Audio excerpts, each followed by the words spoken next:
Welcome to Rewatch and Rank. On this channel, we rewatch older TV shows, provide a summary and opinion on the episode before ranking each episode against each other, and today's episode is Grey's Anatomy Season 3, Episode 3, Sometimes a Fantasy. Episode in a nutshell is a brief summary of what happened in the episode. As always, we will start with our patients for the episode. So the first patient that comes in is a girl who has some pretty serious wounds on her body. And at first, they think her foster parents may be being mean to her. However, in the end, it is revealed that she actually has a chromosomal disorder that causes her to not feel pain. And because she can't feel pain, she thinks she's a superhero.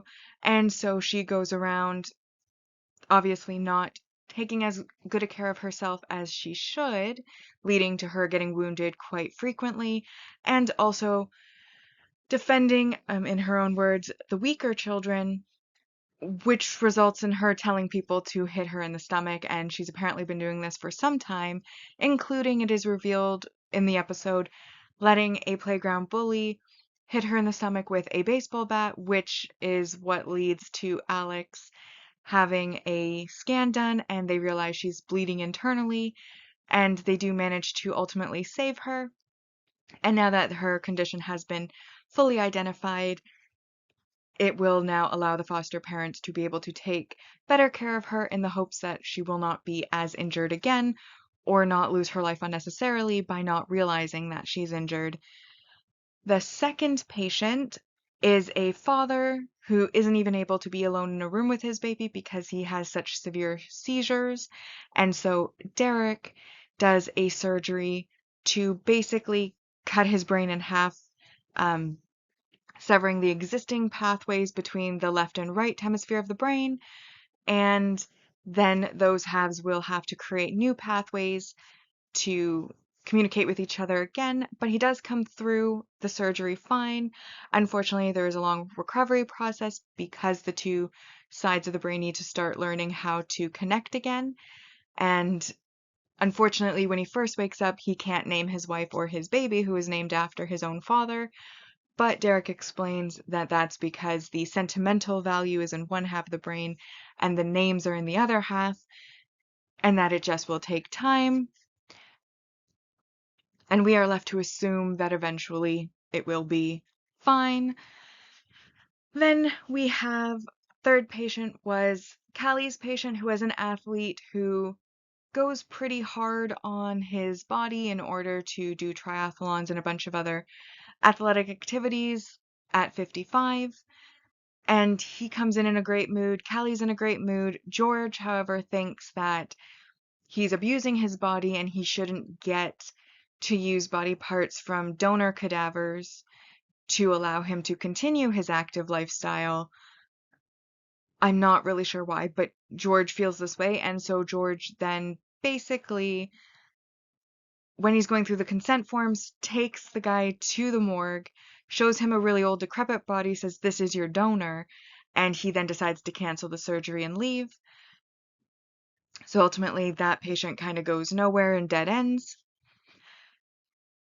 And then we had a little bit of drama in the background. So first bit of drama is that Burke isn't really handling his recovery from his injury very well, and Christina has become quite annoyed with him and feels like, because she has to be his caretaker in a lot of ways, that she's starting to get annoyed.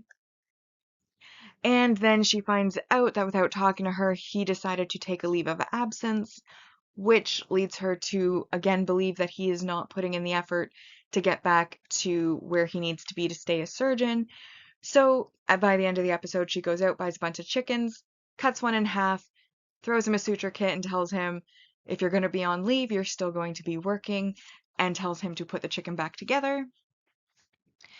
George and Callie thinks everything's going okay and has started to move into the house, but George isn't really ready to move in together yet.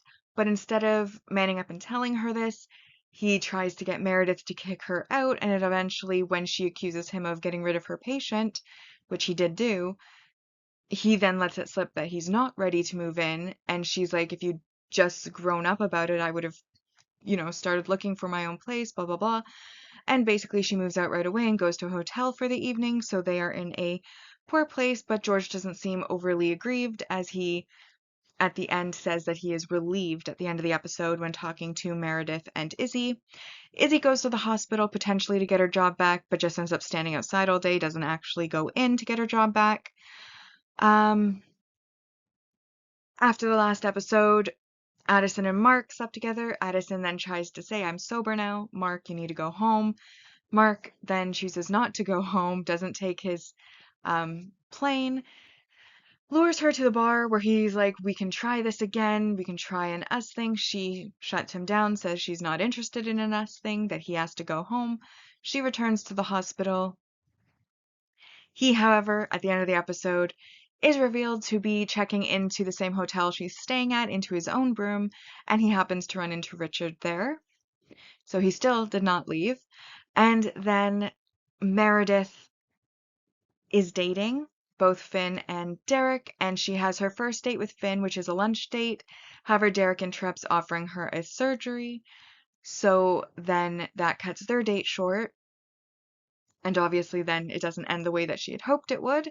Then Derek takes her to dinner, and they have a great dinner, but upon arriving back at her house, Finn shows up with some ice cream one of his patient's owners made for him because he is a vet, and then him and Derek kind of have this masculine standoff, and Meredith basically accuses them of looking at each other instead of her and how disappointing it is, and that's not the fantasy she wanted, and basically does a bit of a rant before heading into the house, leaving the two of them outside. And that about sums up what occurred within this episode. So now that we've been reminded about what happened in the episode, we'll now rank the episode. We'll rank on our mostly objective ranking list, which uses set values to determine the score, followed by the personal ranking list, which is my own opinion of the episode. So on our mostly objective rank values, we of course have our single episode supporting character introductions, which are patients. So we have Megan Clover, who is the girl with the insensitivity to pain. Jasper Hovey, who is the athlete, and then Taylor Tressel, who is the man who gets his brain cut in half to help with his seizures so that he can hold his child and be in the same room with his child because he hasn't been able to since the child was born. And they're all worth 1 point each, bringing us to 3. Then we have the supporting relationship development worth 2 points, and this is Meredith's date with Finn. The main relationship development worth 4 points, which is the date with Derek. And those are all of our positive points. However, we do have a negative points to apply. So first we have a lot of supporting relationship regressions or breakups.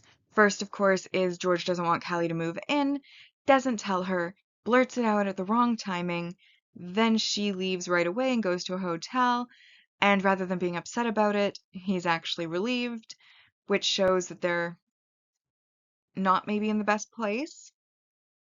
Minus 2 points. Minus 2 points for Addison trying to get rid of Mark, but Mark not leaving.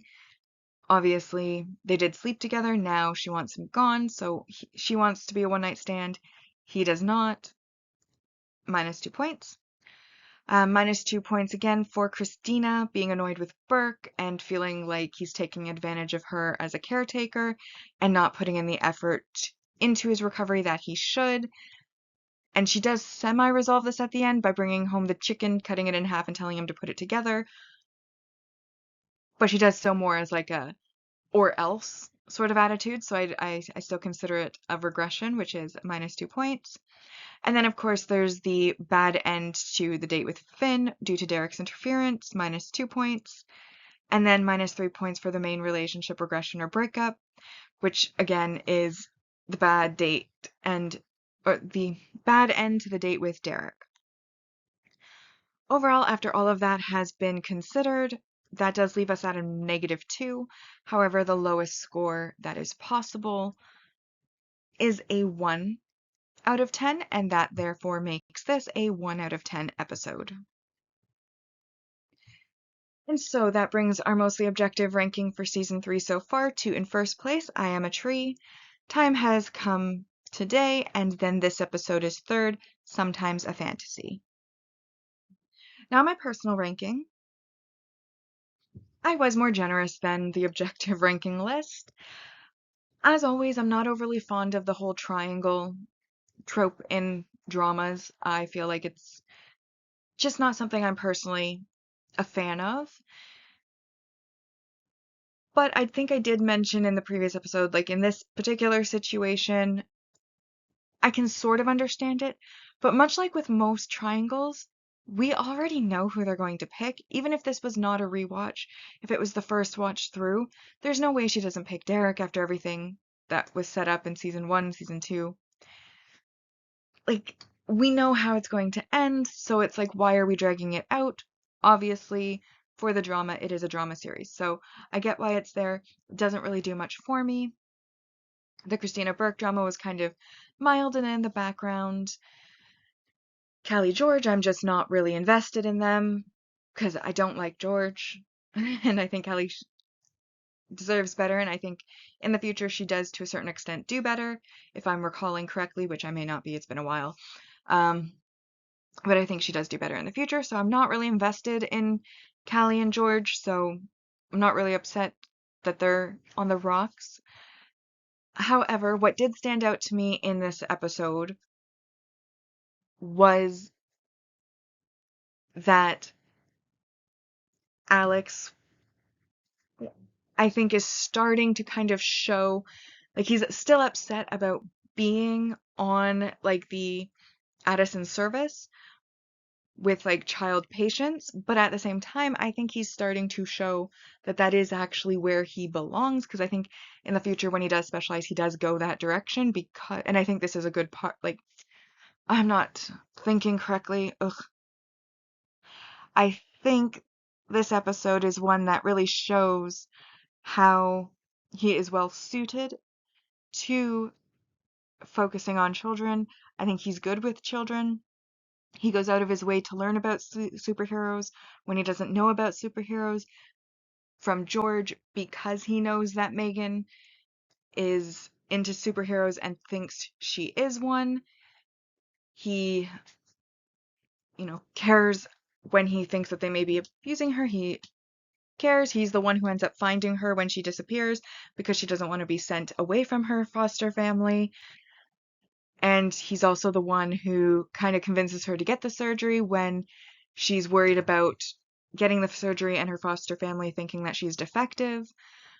So I think I wouldn't necessarily call it character growth, as it's something that we've gradually been seeing over time, but I think it's one of the first hints that we have that he's well suited to being on that type of service. And I did like this particular storyline with this patient. I think it is one of the more memorable patient storylines within the series that will come to mind if you haven't watched in a while, even if you're like several seasons ahead, if you're thinking back on patients that were interesting and events that were interesting. I do think that this patient is one that is very interesting. I also liked the father storyline with the seizures, though they didn't really get a lot of screen time. I did think that it was nice that he was willing to go through a potentially very risky surgery for the sake of his child and being able to be there for his child in a way that he isn't originally. I think that's nice. But again, we don't really see the outcome because we see that he comes through the surgery fine, but we see him at the very start of recovery, so we don't know if there was an actual full happy end or partial happy end, or it ended up not being a happy end. Like, we don't really know as the audience, which kind of sucks for these types of cases if they're trying to make a meaningful scenario. I'd like to see that through to the end, which I do find on this show we don't really get to see because it is focusing on the surgery side of the medical field. Once the surgery ends, that's when their connection to it ends, and then it carries on to, other types of doctors, physiotherapists, things like that, to actually see the recovery through. I did enjoy the drama, though it was a lot more toned down, which I think is a good thing given the last episode was very busy with the drama. I like that this one kind of slowed it down a bit.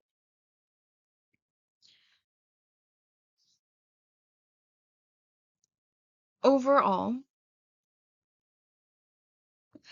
I'd say it was a good episode. It's not necessarily one of the greats, and that's why I decided to give it a 6 out of 10.